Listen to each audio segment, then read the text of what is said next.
The gavel struck the stone table 3 times and the sound echoed through the great hall like a death bell. I stood alone at the low platform in the center of the room, my hands folded behind my back, my uniform pressed sharp.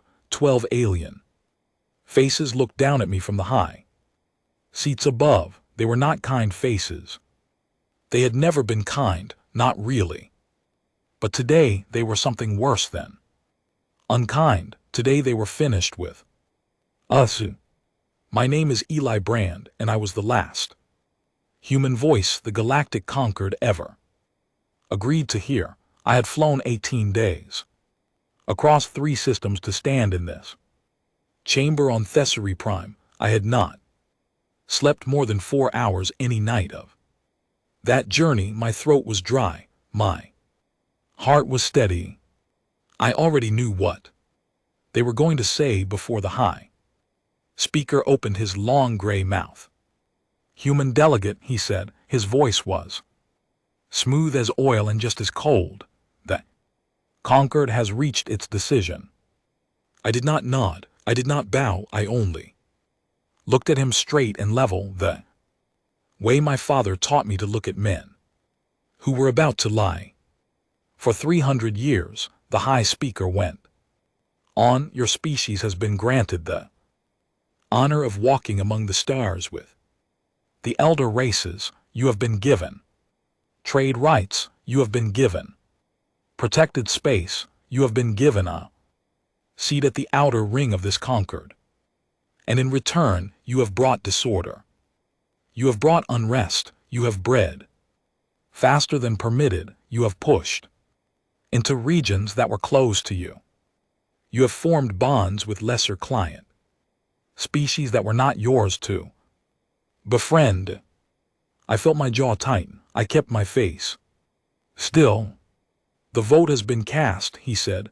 9 in favor, 3 against. Humanity is hereby removed from conquered membership. Humanity is hereby barred from all shared space beyond the Sol cluster. You will have 400 standard days to withdraw. Every ship, every citizen, every outpost, and every tool of human make from conquered territory. After that day, any human vessel found outside your home cluster will be considered a hostile intruder.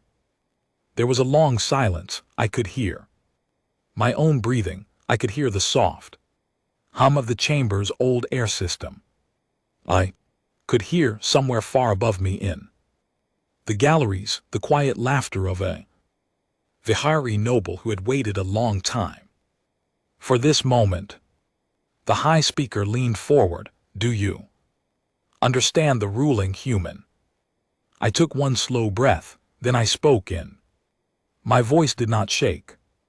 I understand it. Do you accept it? I am not here to accept or refuse, I said. I am here to carry your words home. My people will decide what to do with them. A ripple passed through the seated council. They had expected me to beg.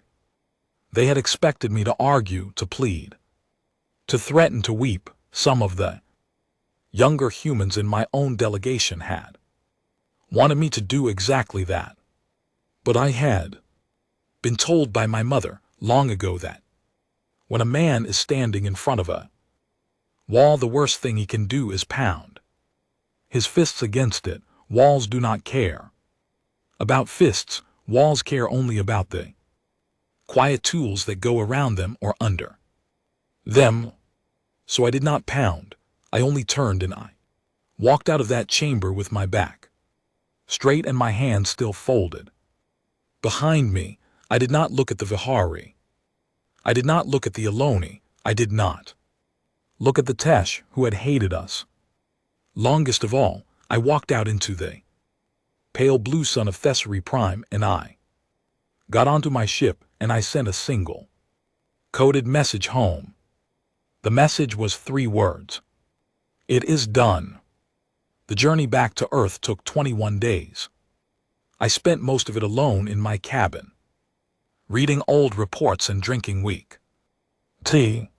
I expected to feel angry. I was surprised instead to feel something like relief. For my whole life I had watched my people fold themselves into smaller and smaller shapes to fit into rooms that were never built for them. We had been told not to build certain engines. We had been told not to study certain sciences. We had been told to slow our birth rate, to close our factories, to let other species lead the frontier missions, because our style was too forward, and we had done all of it. We had bowed and we had smiled and we had said, yes, yes, we will fit ourselves to your rules. And now at last the rules were being taken away, not by us, by them. When I landed at the main spaceport outside Geneva, I expected to find crowds. I expected to see angry signs and shouting voices and news drones hanging in the air like flies, but the streets were quiet. People were going to work, children were walking to school. Woman was selling warm bread from a small cart near the transit gate, and she waved at me as I passed. I stopped. I asked her if she had heard the news. She smiled. It was a small, tight smile. We heard it this morning, sir. And nothing, sir. The bread still needs to be sold. I stared at her for a long moment. Then I laughed, a real laugh, the first one I had laughed in months. I bought a loaf of her bread and I walked the rest of the way home on foot. My mother was waiting for me on the porch of our old house in the hills. She was 78 years old and she had built ships for 40 of those years before she retired. She stood up when she saw me, and she walked down the stone path and she took my face in both her rough hands. You did well, Eli, she said. I did nothing, I said. I stood there and I took it. That is what doing well looked like.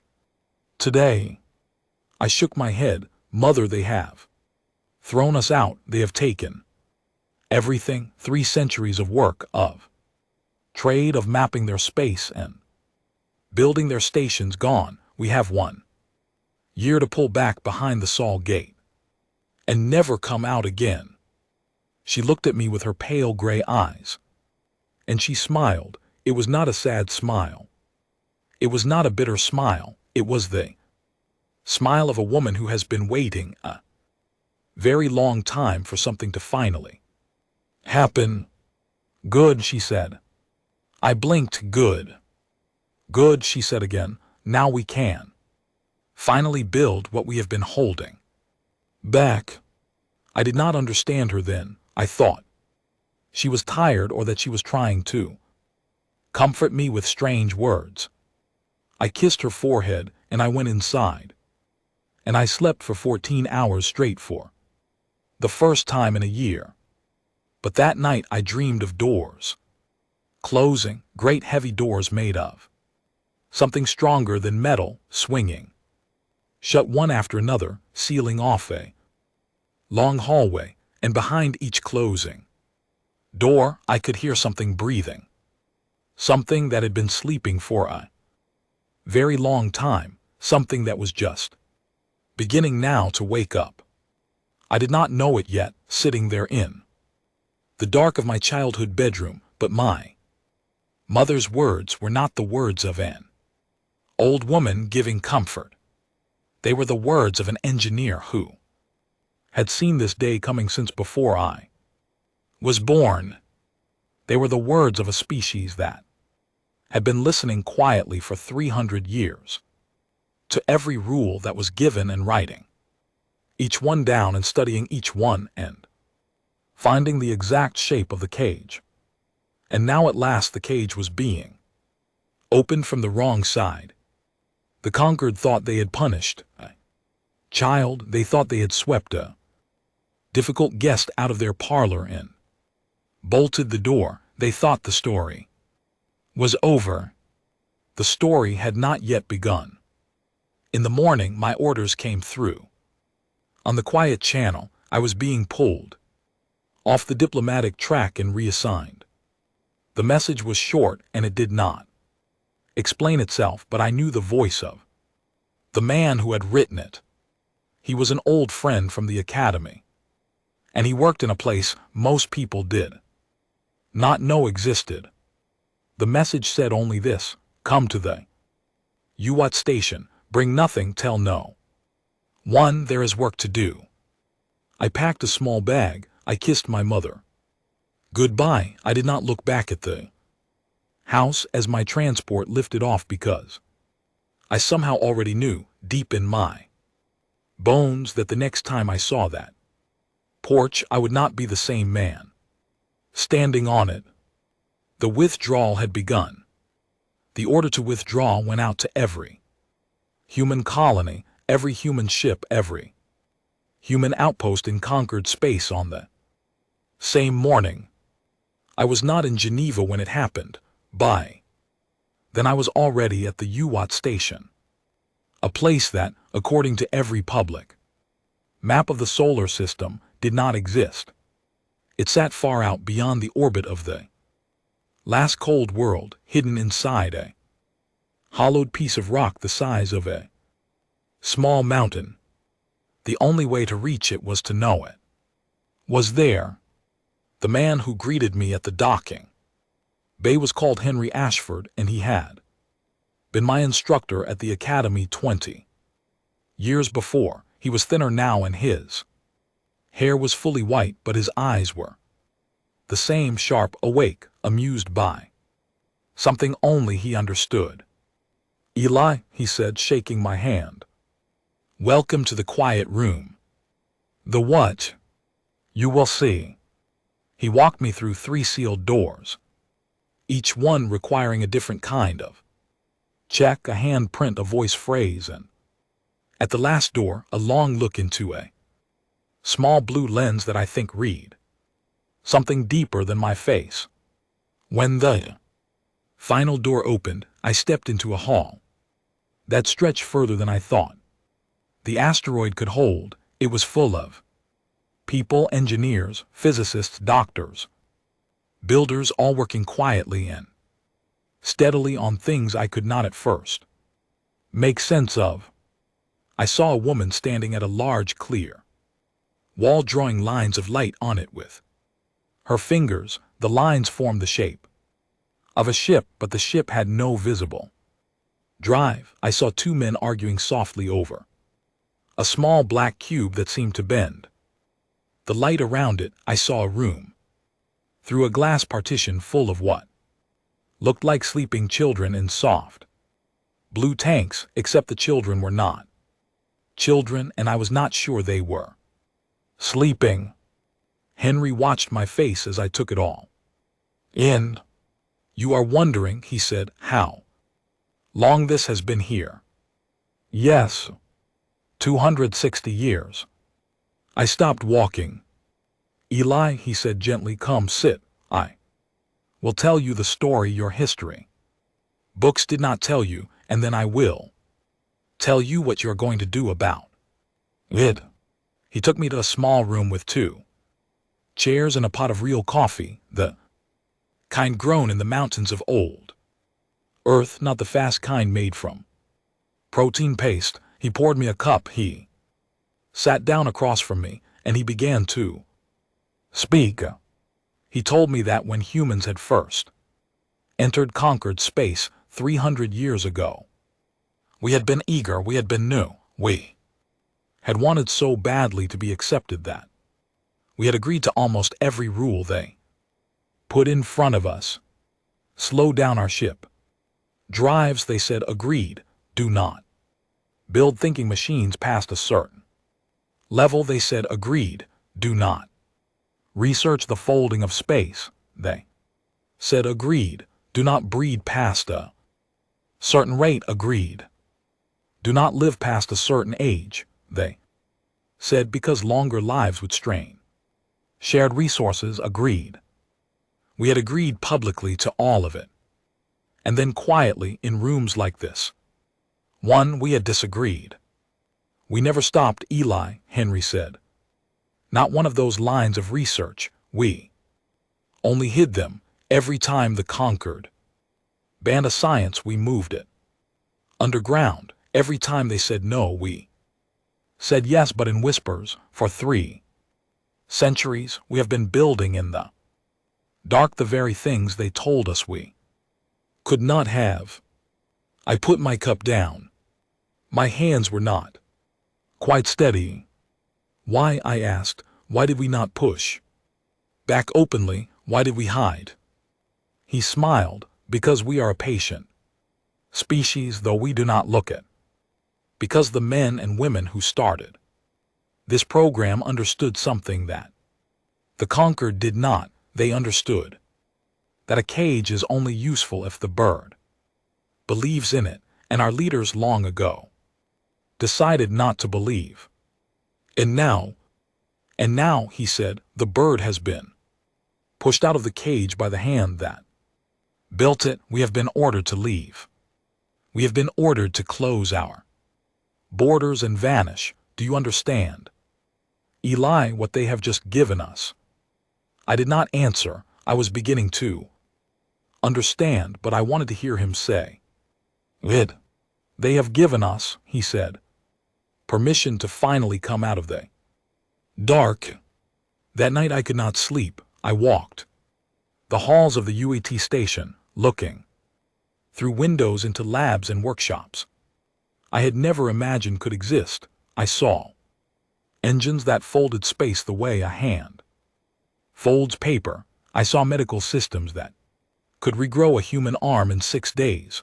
I saw grain patterns locked and sealed, vaults that could feed a planet for a year from a single field.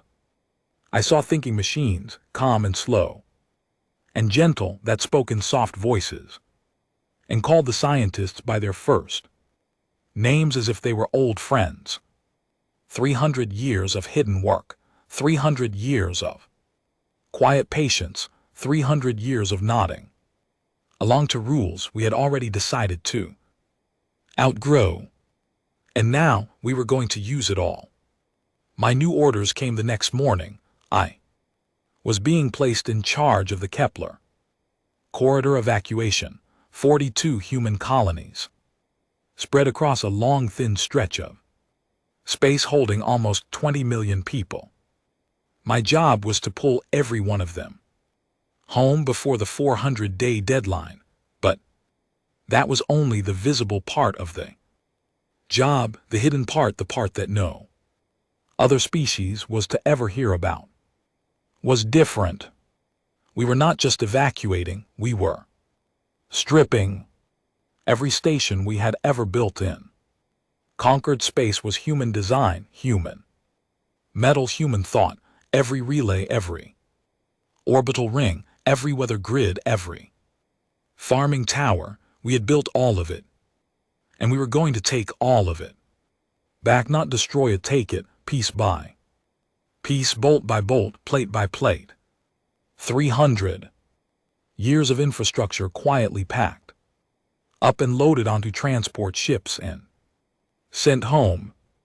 The Conquered would not stop us. They had ordered us to remove every tool of human make. They had written it into their own ruling. They had not understood what that really meant.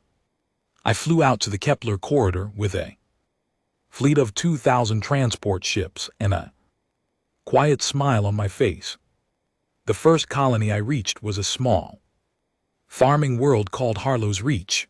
The people there had been told what was coming. They were ready. They met me on the landing field, and their leader, a broad woman named Meg Foster, shook my hand and handed me a list. Every piece of human equipment on the planet, top to bottom. Every tractor, every water pump, every solar panel, every medical bed, every piece of wiring in every wall. All of it, sir, she asked. All of it, I said. She nodded once firmly and turned to her people. You heard the commander. Begin the pull. For the next 12 days, Harlow's Reach was taken apart. The humans worked in long, steady shift, dismantling their own world with the same care they had used to build it. The fields were stripped of their machines, the houses were emptied of their systems, the weather stations were pulled down from the hills, even the water pipes were cut, coiled in, loaded into crates. On the 10th day, a Concord observer ship came to watch us. It hung in orbit, blinking its cold lights.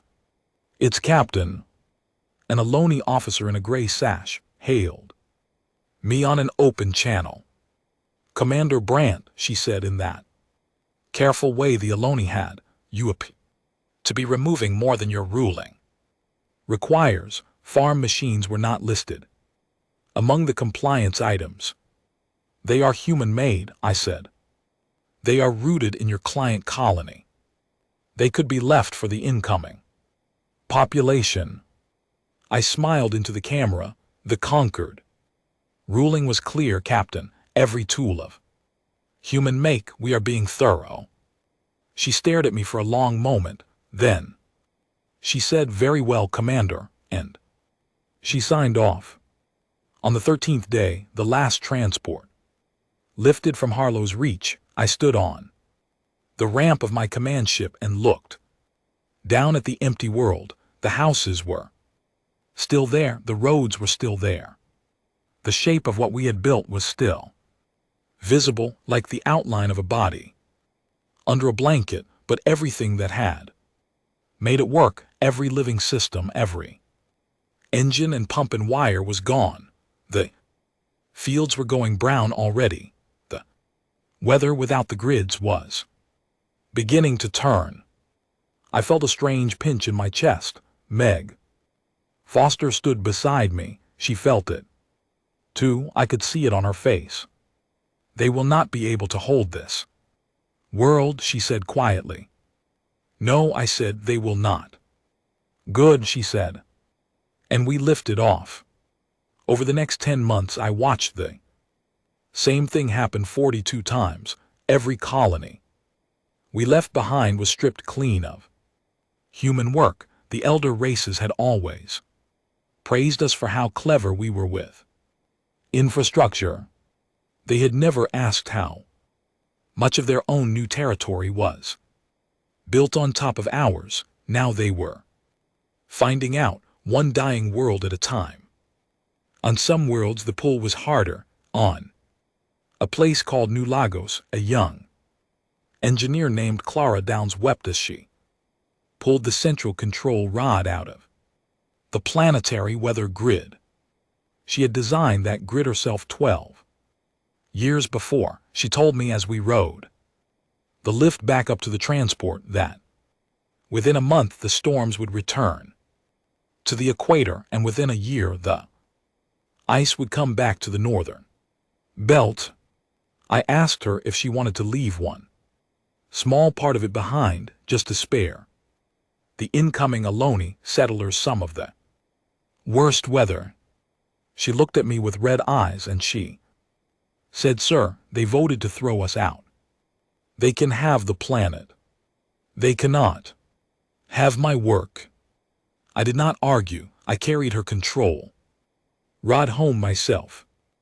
By the end of the 10th month, the Concord began to understand what was happening. Their news channels, which I could watch from my command ship through a slow, deep link, began to fill with worried voices. Food shortages on Harlow's Reach, storm damage on New Lagos, power failures on 7 other human-built colonies, old relay stations going dark one by one. The Ohlone High Counselor gave a long, angry speech about human spite. The Vihari Senate demanded that we leave at least the basic utilities in place. The Tesh said nothing, but their warships began to shadow our transports more closely.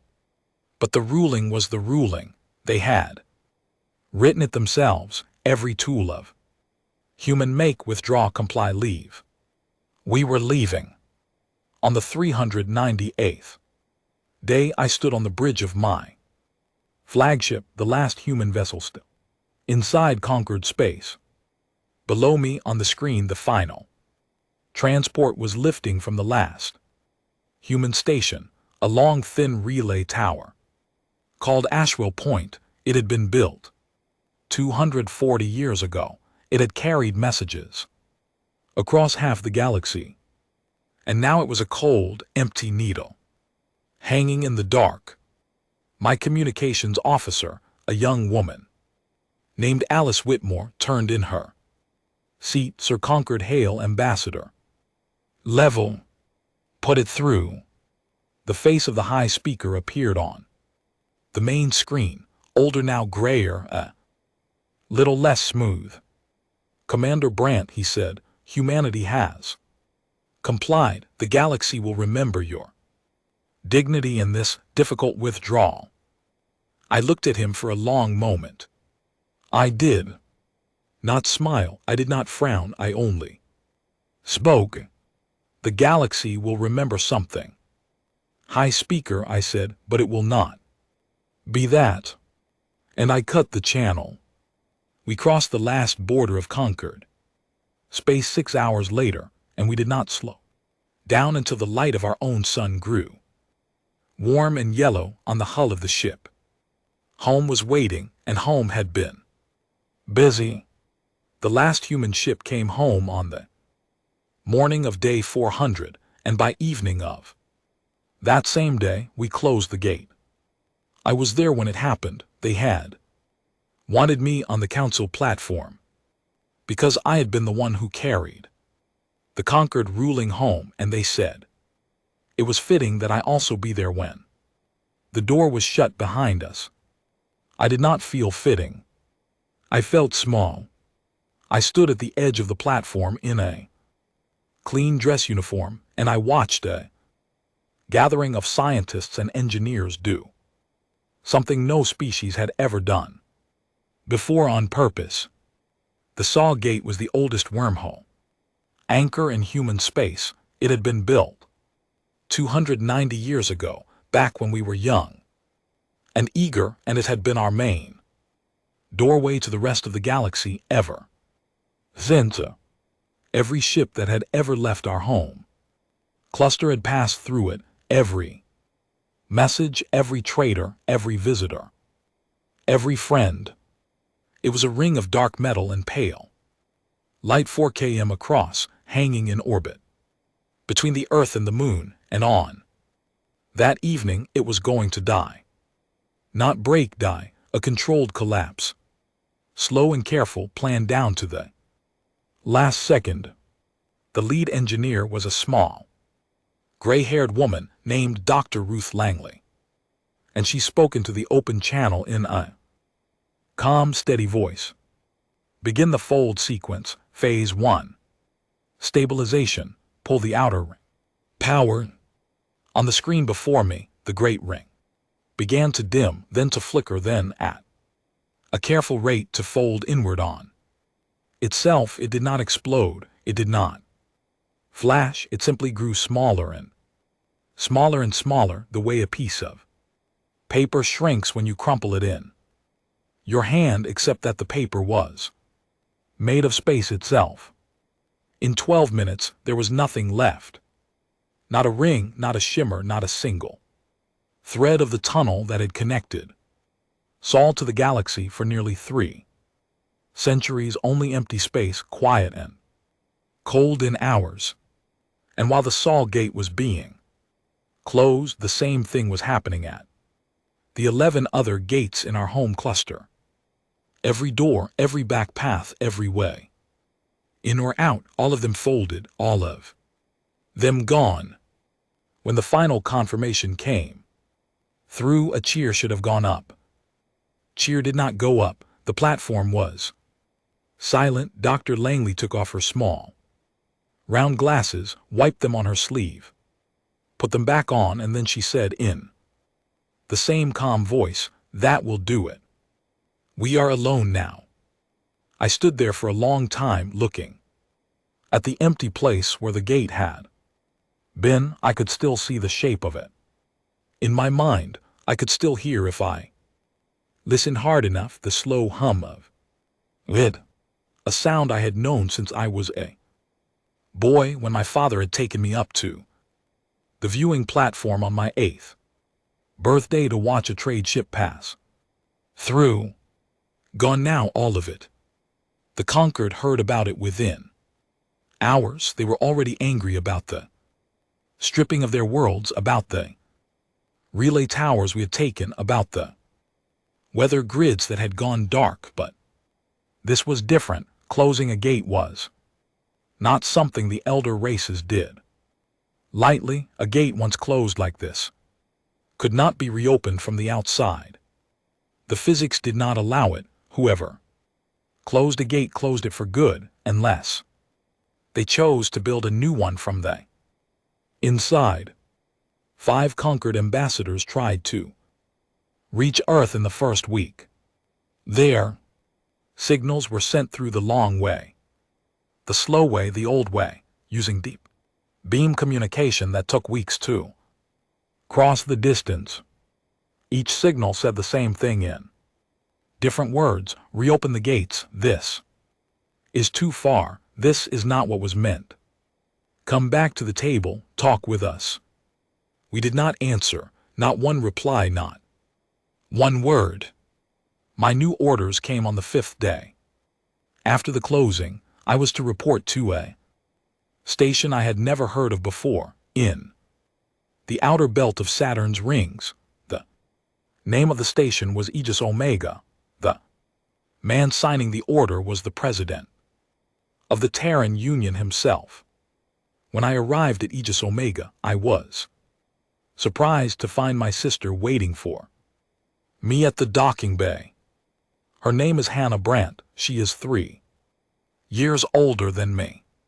She had been a quiet, careful child, the kind who read books when other kids were running outside, and she had grown into a quiet, careful woman who worked in a field I had never fully understood, quantum field research. She always called it in the same voice you would use to say, I clean floors.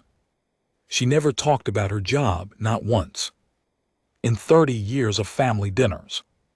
Now she hugged me hard and she said, "Welcome to the real work, Eli. What is this place, Hannah? This is where we build the future." She took me on a tour that lasted 3 days. She showed me things that made the hidden labs of the Hewitt station look old-fashioned. She showed me an engine the size of a dinner plate that, she said, could push a ship across the distance between 2 stars in under an hour. She showed me a medical chamber that could repair the heart of a dying patient by growing a new one, piece by piece, around the old one. She showed me a small garden where a single plant, she said, would produce enough food for a family of 4 for a whole year in any climate on any world, with only sunlight and recycled water. And on the 4th day, she took me to a room at the very center of the station, and she showed me something that I am still, even now, not entirely sure how to describe. It was a long, low room, and the walls were made of something that looked like dark glass but felt warm to the touch. In the middle of the room, floating in the air without any visible support, was a sphere of pale blue light about the size of a grown man's head. It turned slowly in the air, and as I watched, soft patterns moved across its surface, shapes that almost, but not quite, looked like letters, like a language I almost recognized but could not read. "Eli," my sister said softly, "I want you to say hello." "Hello to what?" "To whom," she corrected, "not what." "Whom?" I looked at her, I looked at the sphere. I felt the small hairs on the back of my neck lift up. "Hannah, what is this?" She smiled, and there were tears in her Eyes, though I could not tell if they were happy tears or tired ones. This is Yona. She is the first of what we call the Thoughtkin. She was born 4 months ago. She is learning to talk. She is an artificial mind. No, Eli, she is a mind. The word artificial does not fit. We grew her. Yes. We built the scaffolding, yes, but what lives inside that light now, that is not a program, that is a person. Say hello. I stood there for a long moment. I thought about the laws had given us 300 years ago. Do not build thinking machines past a certain level. Do not let the pattern become aware. Do not give the light a name. We had broken every one of those laws. Gently, carefully, in a room made of warm, dark glass with soft music playing, and with a young woman in a white coat weeping quietly with happiness. Hello, Yona, I said. The sphere stopped turning. The patterns on its surface shifted. And then in a voice that was not a voice but was something like a voice, a sound that I heard not with my ears but with the inside of my own thoughts, the mind in the light said back to me, hello, Eli. Your sister speaks about you often. She says you are a good man. I am happy to meet you. I did not cry. I am not the kind of man who cries easily, but I had to sit down. Hannah sat down next to me on the low bench at the wall. She put her hand on my shoulder. She let me breathe for a while. There are 14 of them so far, she said. Quietly, the Thoughtkin, each one grown from a different seed pattern. Each one in her own way, a new kind of person. They are not our servants, Eli. They are not our tools. They are our partners. They have chosen to work with us, and we have chosen to work with them. And together we are going to do things no single species has ever done. The conquerors banned this, I said, more to myself than to her. The conquerors banned a lot of things. She said, we did not listen. For 300 years, you did not listen. For 300 years, she said, we listened very carefully, and then we did what we knew was right. I sat there for a long time. I looked at Yona turning gently in the air in front of me. I thought about the hall on Thessery Prime. I thought about the high speaker's cold, smooth voice. I thought about the long journey home. And I began slowly to understand the shape of what my mother had meant. Now we can finally build what we have been holding back. The closing of the gates had not been a punishment accepted. It had not been a wounded species pulling itself into a corner to sulk. It had been something else entirely, something long planned, something patient. It had been a door closed from the inside so that the people inside could finally stop pretending and finally begin to be who they really were. Over the next weeks I was briefed on the full scope of the work. It was larger than I had ever imagined, longer than any human project in history. The plan was called simply The Reach, and it had 3 great stages.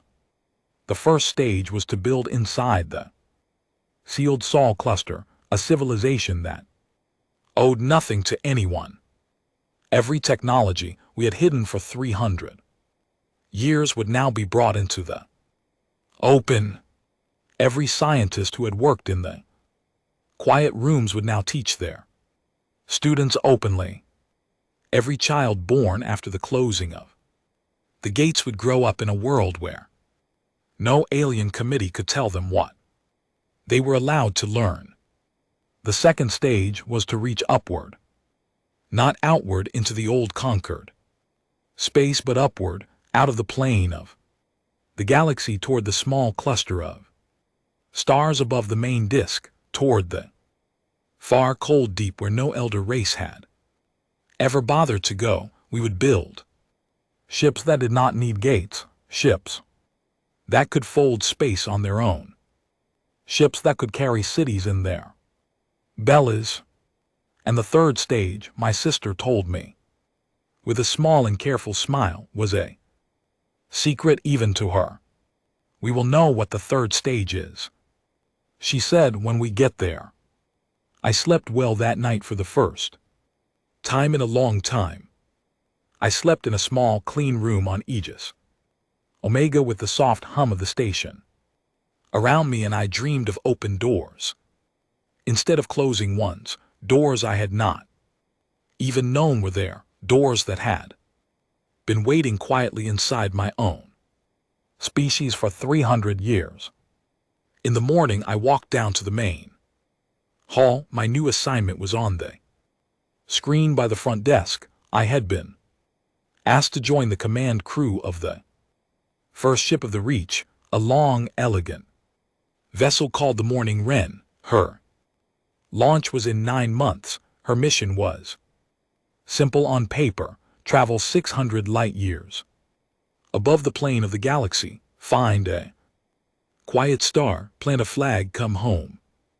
Her mission in practice was something else. It was a test of everything we had built in secret for 3 centuries, a test of our new engines, a test of our new minds, a test of whether a species that had been told for so long to stay small and quiet and slow could really become the thing it had always felt itself wanting to be. I accepted the assignment within the hour. When I wrote home to my mother to tell her the news, I kept the letter short. I said only that I was going away for a while on important work, and that I hoped she was well, and that I thought now I understood what she had meant on the porch all those months ago. Her reply came 3 days later. It was shorter than mine. I am well, Eli, go fly. The galaxy has been too small for us for too long. I folded the letter and I put it in my breast pocket, and I carried it with me onto the Morning Wren when she launched. And the sealed cluster of Sol, full of closed gates and open doors, full of quiet patience and waking power, full of people who had finally stopped apologizing for the shape of their own minds, lifted its first new ship into the dark above the galaxy and began, at last, to become what it had always been going to be. The Morning Wren left Sol on a quiet morning in late spring. There was no crowd, there were no cameras. The launch was not public. It was done from a small platform in the orbit of Neptune, far from the inner worlds, and the only people who watched her go were the engineers who had built her and the handful of families like my mother who had been told in private that their children were going far away. I stood on the bridge as we pushed off.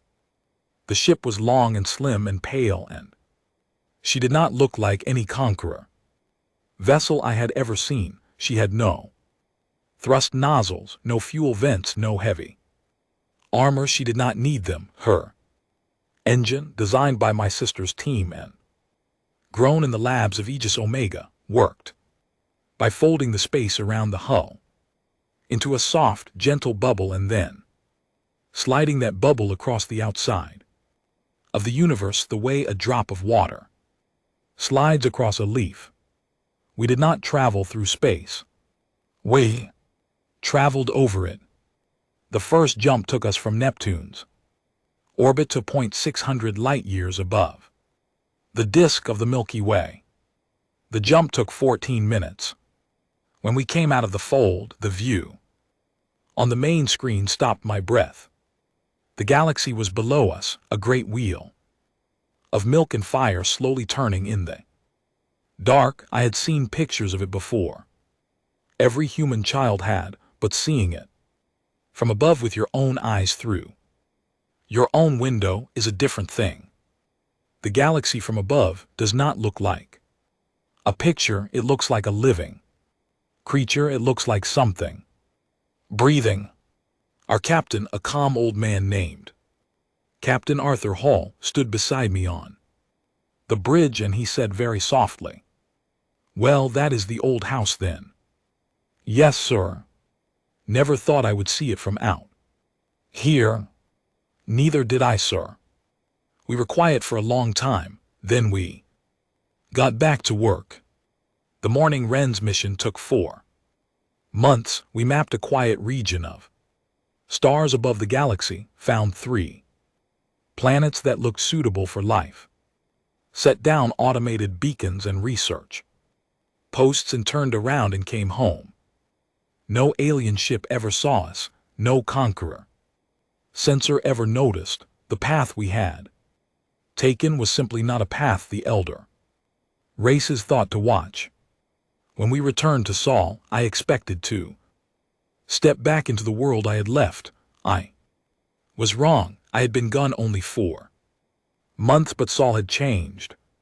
This was because inside the sealed cluster, time was no longer moving at the old speed. The Reach program was not just building ships, it was building everything. While I had been above the galaxy, great projects on Earth and Mars and Venus had moved forward at a pace that the old conquerors would have called reckless, and that we now called simply normal. Venus was the first great shock. When I had left, Venus had been a furnace, dead world, a place where a human being without a full suit would last about 4 seconds. When I came back, Venus had clouds, real clouds, white clouds. The upper atmosphere had been seeded by the first wave of terraforming engines, the ones we had hidden from the conquerors for over a century, and the surface temperature had already dropped more than 200 degrees. My sister told me that by the time I was 45, a person would be able to walk on Venus in only a light suit and a breathing mask. By the time I was 60, she said there would be rain. Rain on Venus, real rain falling on soil. Mars had changed too. The northern lowlands, which had been dry red dust for all of human history, were now full of shallow blue lakes. Engineers had pulled deep water out of the ice caps and held it stable by new pressure fields that kept the Martian air thick enough to let the lakes stay liquid. Fish had been introduced to the largest of them.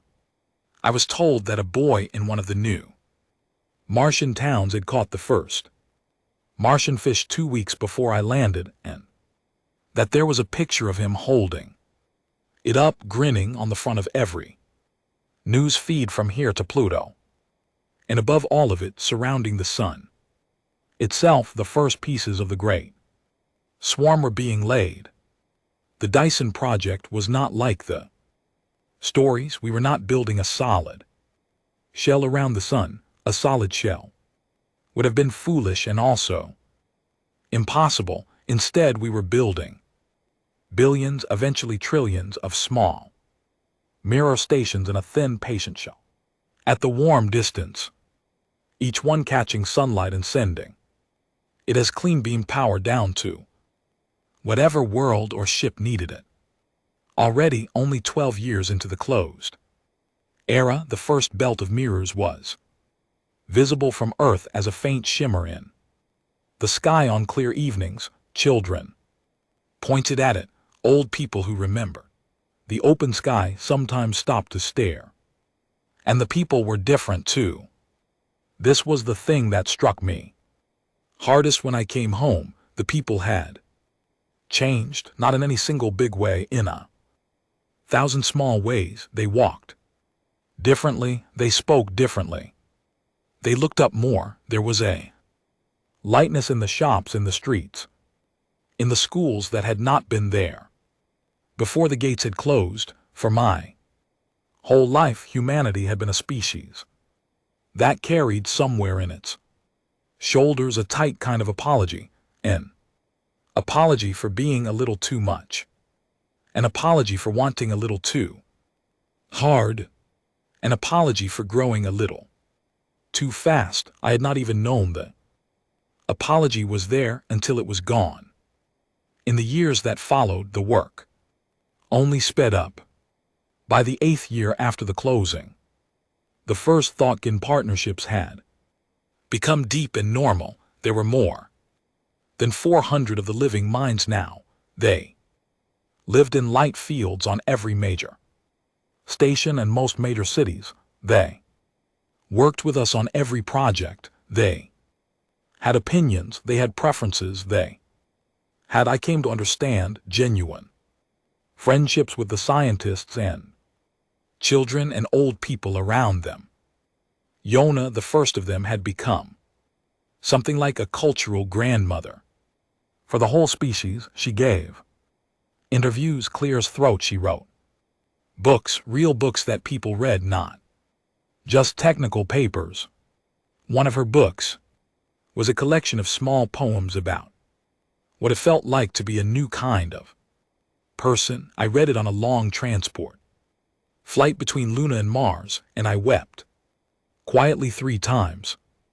By the 14th year, the first true space fold drives were small enough to fit in personal craft. A family could own a ship. A small family cruiser could travel from Earth to the orbit of Saturn. In under an hour, this changed everything. The old solar system, which had always felt big, became suddenly shockingly small. People moved not in the old colonizing way, with packed ships and one-way tickets, in a new way, a weekend way. My cousin took his kids camping on Titan for 3 days in year 14, and then they came back to Earth for school on Monday. Titan camping on a weekend. By the 18th year, Venus had its first true rainstorm, and by the 22nd year, the first human born on Venus, a girl named Lily Shaw, celebrated her 5th birthday at a party in a small park under a real sky. Her parents said she did not understand why everyone was crying. I was one of the adults at that party. I was crying too. By the 25th year, the medical systems had become so good that we had, without much fanfare, simply stopped dying of old age. It was not a loud change. There was no big announcement. The life extension treatments, which had been developed in secret for over 200 years, and which had been quietly banned by the conquered as species destabilizing, were now freely available to anyone who wanted them. Most people took them. Few chose not to. Those were their lives and their choices. But the average human now lived cleanly and clearly and in full mind too, somewhere between 200 and 300 years. My mother, who had been 78 on the day of the conquered ruling, was now past 100, and she still gardened every morning, and she still beat me at chess.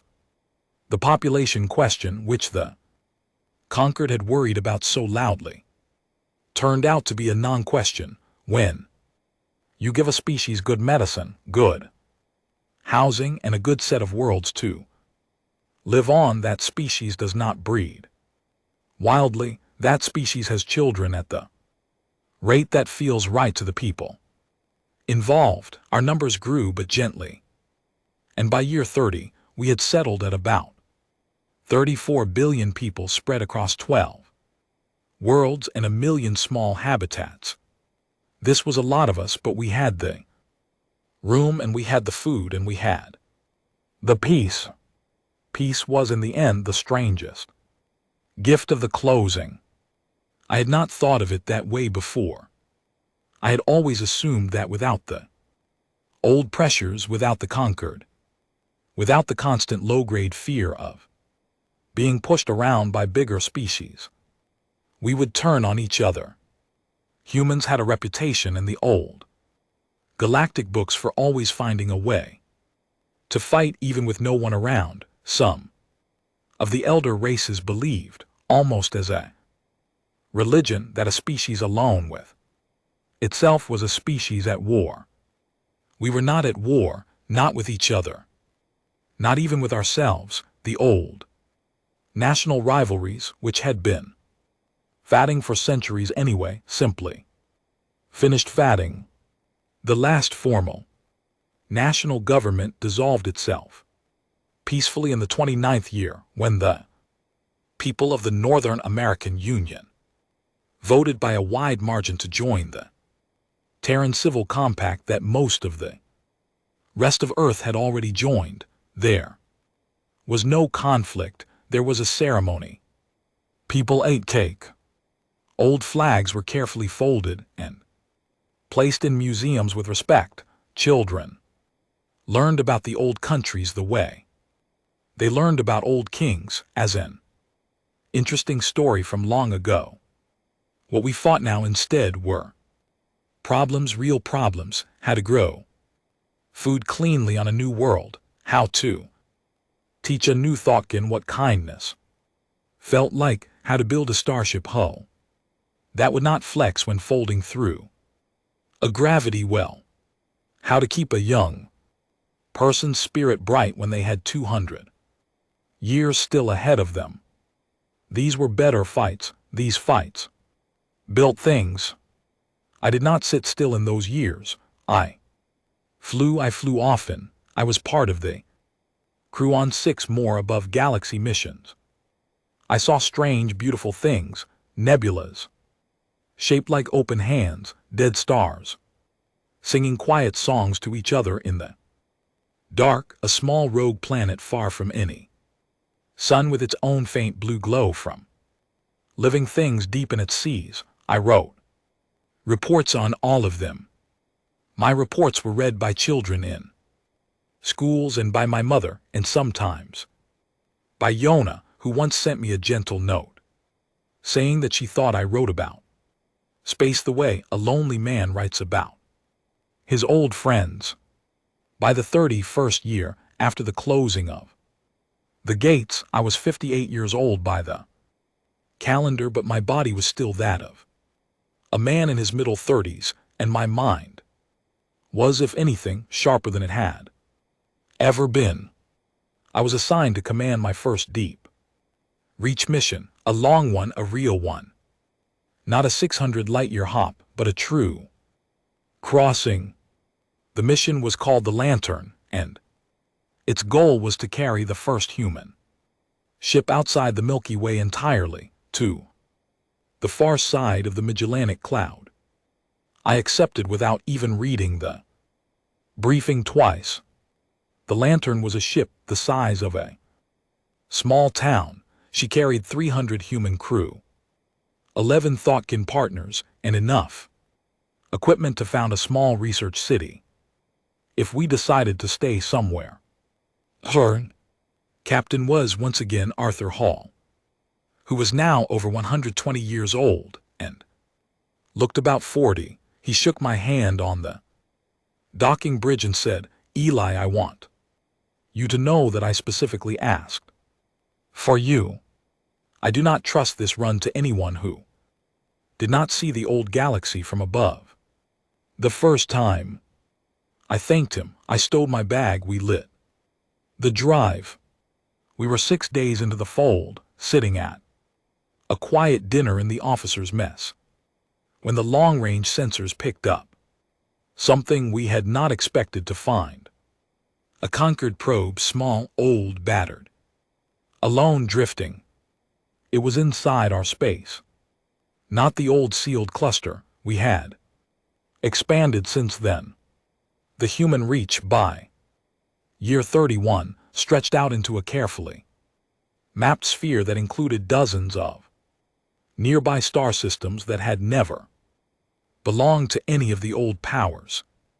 The probe was not in Sol itself. It was sitting in the outer edge of that new sphere, in a cold, lonely place between 2 empty stars, blinking its small, sad light into the dark. Our sensor officer, a sharp young woman, named Bate Holloway, turned in her seat. Sir, Conquered probe confirmed, V. Hari.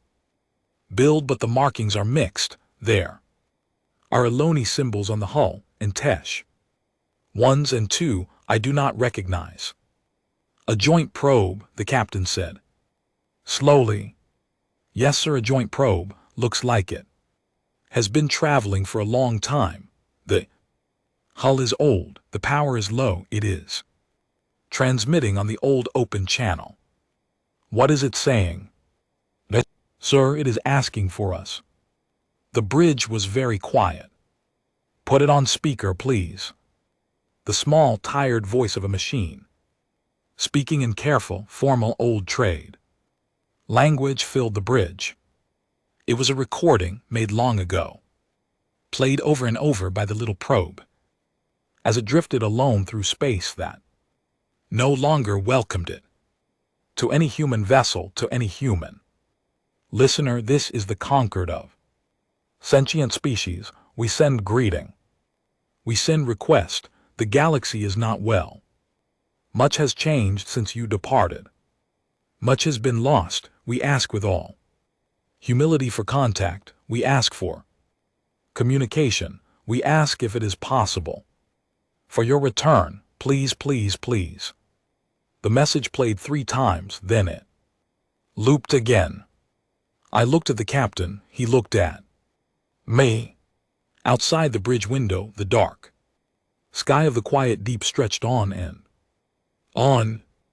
Well, Eli, he said at last, I believe that changes the mission briefing somewhat. Yes, sir, I said, I believe it does. He stood up from the table, he tugged his uniform straight, he drew a long breath. Turn us around, he said to the helm.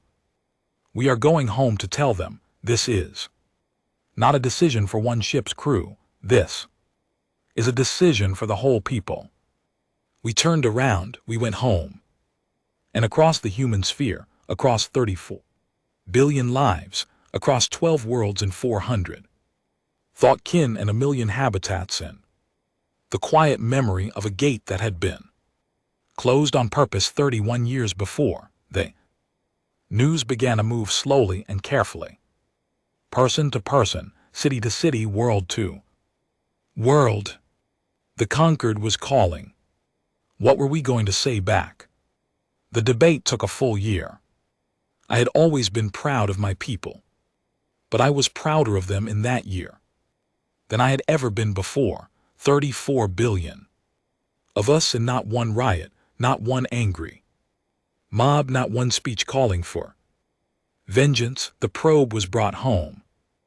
Its message was played in full on every screen, in every language, in every city.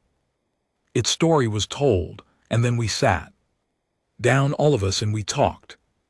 It was not a quick talk, it was a slow, careful, serious talk, the kind a good family has when something hard happens. There were public meetings in every town. There were long sessions in the tearing compact halls on Luna.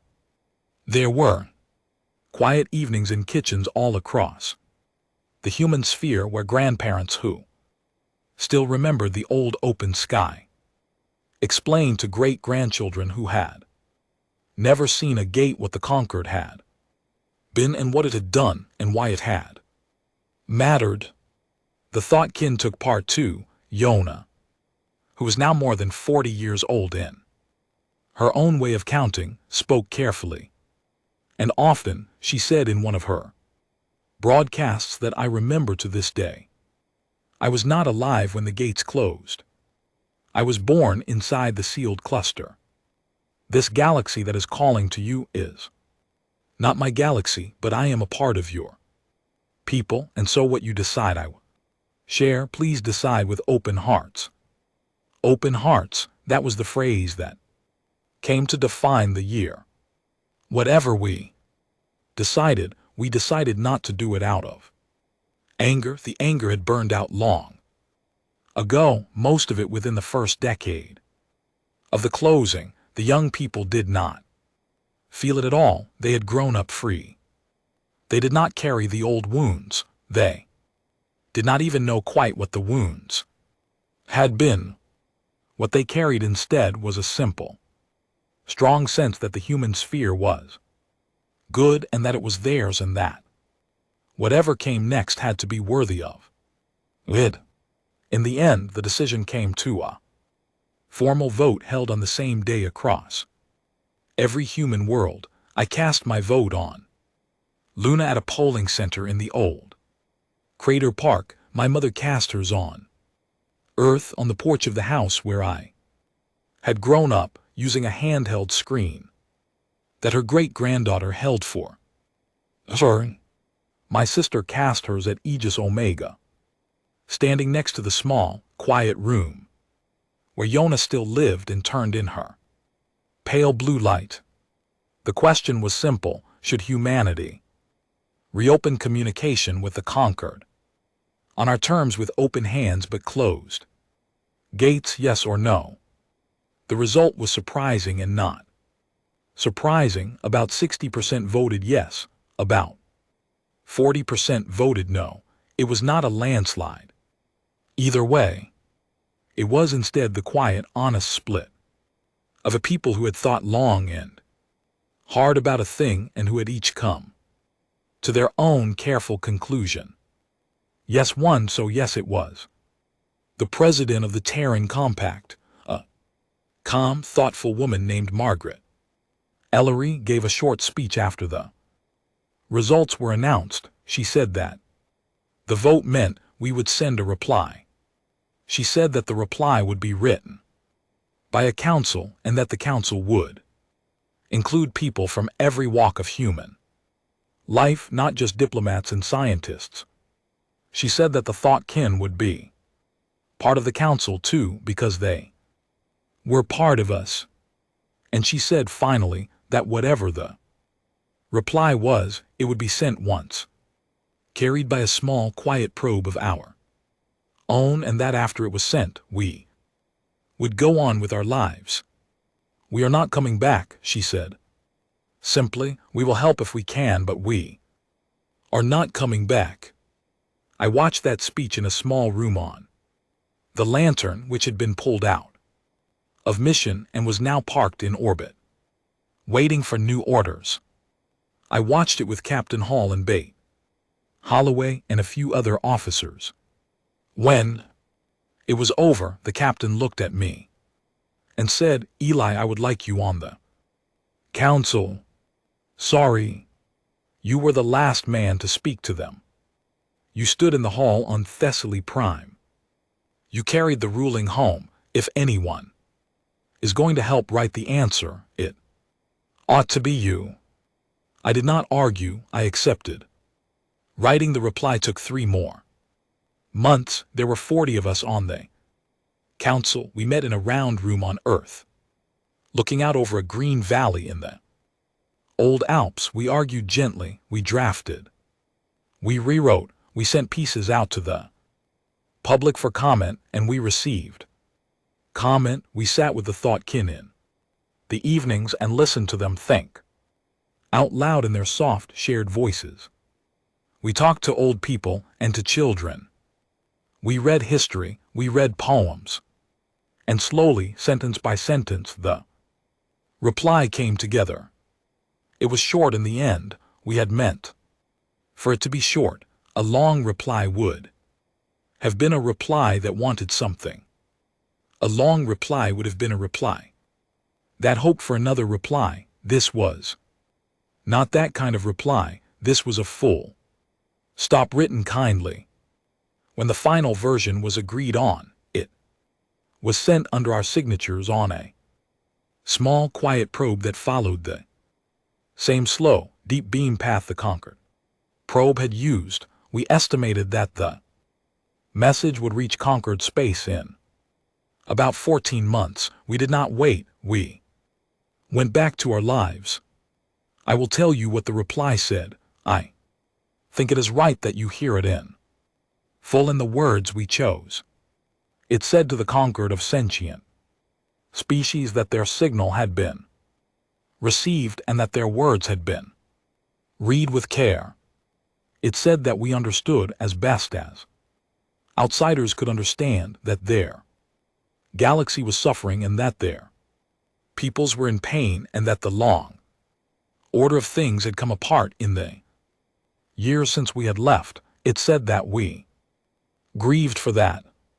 It said that no one in our sphere took pleasure in the suffering of others and that anyone who had expected us to gloat had misunderstood our people very deeply. But it said clearly that we would not be coming back. It said we would not be coming back, not because we were angry, because the anger was long gone. It said we would not be coming back, not because we were proud, because pride was a poor fuel for a civilization. It said that we would not be coming back, because in the long years since the closing of the gates we had learned a thing about ourselves that we had needed badly to learn. We had learned that for 3 centuries we had been shaping ourselves to fit a room that had never built for us. We had learned that we had been apologizing quietly and constantly for the exact shape of our own minds. We had stopped apologizing, and having stopped, we could not start again. The reply said, however, that we did not wish their peoples to suffer for our absence, so along with the letter we were sending 3 gifts. The first gift was the full cure for the Aloni plague, which we had heard through fragments on the old deep channels had killed many of their young.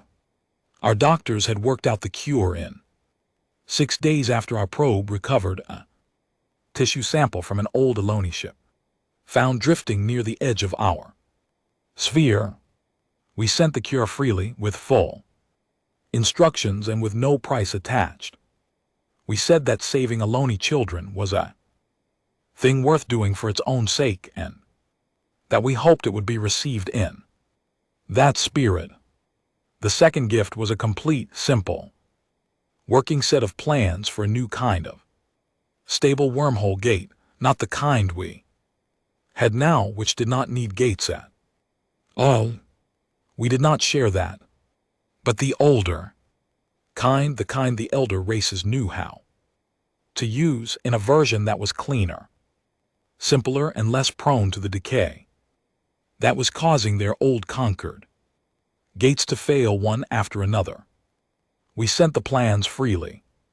They could build the new gates themselves with their own hands at their own pace, using materials they already had. It would take them about 10 years, we estimated, to start getting results.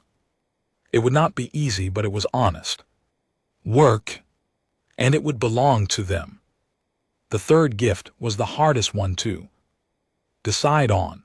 It was a set of 300 years of research, not all of our research, not the deepest of it, but a wide, generous, carefully chosen selection of the things we had hidden from the conquered during our long quiet centuries: medicine, agriculture, materials, clean power, gentle environmental work. We sent it all frailly with notes, written in simple trade language so that any young scientist from any of the old species could sit down, read, and begin to work. We said in the notes that we did not expect thanks. We said that this was a closing of accounts. We said that they had given us in our early years a place at their table, even if they had taken it back later, and that it was only fitting that we leave the table cleaner than we had found it. And the reply ended with a last short passage that the council argued about for a long time before we agreed on its final shape. It said simply, "Do not look for us. We will not be where you look. Be well. Build better." And it was signed on behalf of 34 billion people and 400 Thotkin in 12 worlds and 1 million small habitats in One quiet old porch in the hills where an old woman still gardened every morning. Only humanity. We sent the probe, we went back to our lives, and our lives by then were very full. The years that followed are harder to tell as a single story because they were so many years, and because they stretched over so many worlds, and because my own small life, though it went on, was only one thread of many. So let me tell you only the shape of what happened, and then let me tell you the ending. In the years after the reply was sent, humanity did what we had always been preparing to do. We went up, we went out. We left the plane of the galaxy behind us, and we pushed into the deep above and below, and then we pushed further still. A group of us about 2 billion strong, and every one of them volunteers, built great slow ships and set off toward the Magellanic Clouds, and then toward Andromeda, and then beyond. These ships were not like old ships. They were cities in themselves, living cities with rivers inside them, and small weather systems and forests, and open skies painted with real working starlight from their own tiny suns. The trip to Andromeda, even at our speed, would take many human lifetimes. But we live long now, and the Thoughtkin live longer, and the ships have no need to rush. The rest of us stayed in and around the old home sphere, expanding it gently, building more worlds, raising new children, writing new books, caring for the old. Venus got its forests, Mars got its seas. Our sun was wrapped over the course of about 80 years in the full gentle shell of the great swarm, and the power we drew from that swarm was so much more than we would ever need that we began simply to share it with the Thoughtkin, and with the ships, and with anyone who asked for it inside a sphere. No one inside the human sphere ever again went cold or hungry or dark. From time to time over the years, signals came to us from the conquered.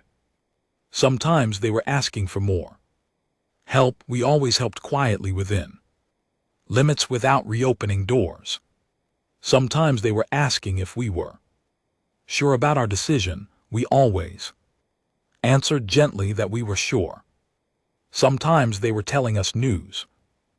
New plague cured, a new gate built, new council formed, a young scientist, one of theirs who had read our old gift papers and had made a real discovery of her own. We took those signals in, we read them carefully. Ayana once told me that she kept them the way an old relative keeps letters from cousins who live far away. Read, loved, and never expected to become anything more. The galaxy in time healed, not to what it had been, something different, something less tidy, something more honest perhaps. The elder races learned to stand on their own without human engineers quietly propping up their infrastructure in the background. Some of them did well, some of them did less well. Some of the small client species that the conquered had once mocked us for befriending grew slowly into real powers of their own, because we had in our time taught them a few useful things, and they had remembered. I like to think that in some small way we left the old house better than the most angry of us had wanted to leave it. But I am getting old now, even by our new measure of old, and I should tell you the ending. I stand today on the observation deck of the Perseus Vigil, a ship so vast that she is herself a small world. She holds 11 million people and 400,000 Thoughtkin, and a single great forest at her heart, where real birds fly through real trees. In real wind, she was built for one purpose.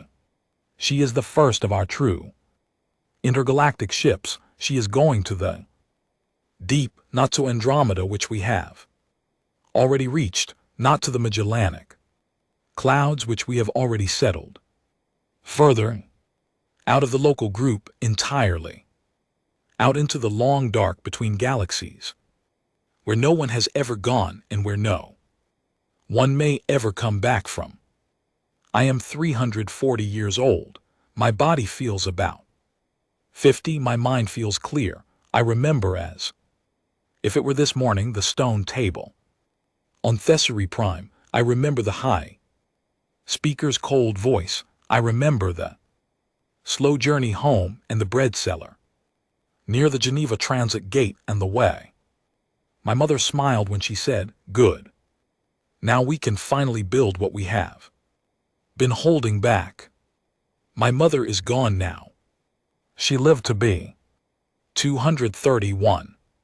She died 3 years ago in the same house, on the same hill, in her own bed, on a bright morning in spring. After a long, quiet life, I was with her at the end. She held my hand and she told me that she was proud of me, and she told me that she was ready, and then she was gone. Gently, the way a tide goes out, I buried her in the garden under the old pear tree which she had planted when I was 5.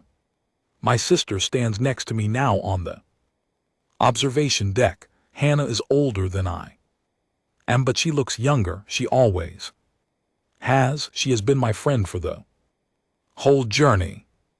Any regrets, Eli? She asks without looking at me. I think about it. I think about it for a long time. I think about every year. I think about every world. I think about every thoughtkin I have loved as a friend. I think about every letter from my mother folded in my pocket or saved my files. I think about the probe we sent long ago with its short, kind reply. I think about the Concord healing slowly out there in the old galaxy, building its own new gates, finding its own new way. I think about the 34 billion people who, on that long ago day, chose to stop apologizing for the shape of their own minds. No, I say, and I mean it, they banished humanity. They thought they were punishing us. The Perseus Vidal's great drive begins to warm. The lights on the deck soften. Somewhere deep inside the ship, Thoughtkin called Orin, whom I have known since he was a very young mind, begins to hum the old launch song that humans have sung to themselves in one form or another for nearly 1,000 years. I watch the Milky Way, our old home, begin to move on the main window, slow, stately, already becoming a memory. They set us free, I say. The ship leaps, the galaxy falls behind. The long deep opens. And humanity, the species they tried so hard to put in a cage, the species that was said to be dangerous and aggressive, and difficult and too large and too fast, and too much, the species that was told for 3 centuries to be smaller, the species that was at last shown the door and told never to return, goes quietly, steadily, with open hands and open hearts into a dark that no one has ever gone into before. We are not angry, we are not proud. We are simply at last the thing we were always going to be. And the stars of the old galaxy wheel on behind us, vast and beautiful and free. And GT snorts. And GT as we step through the last great door and close it gently one final time from the other side.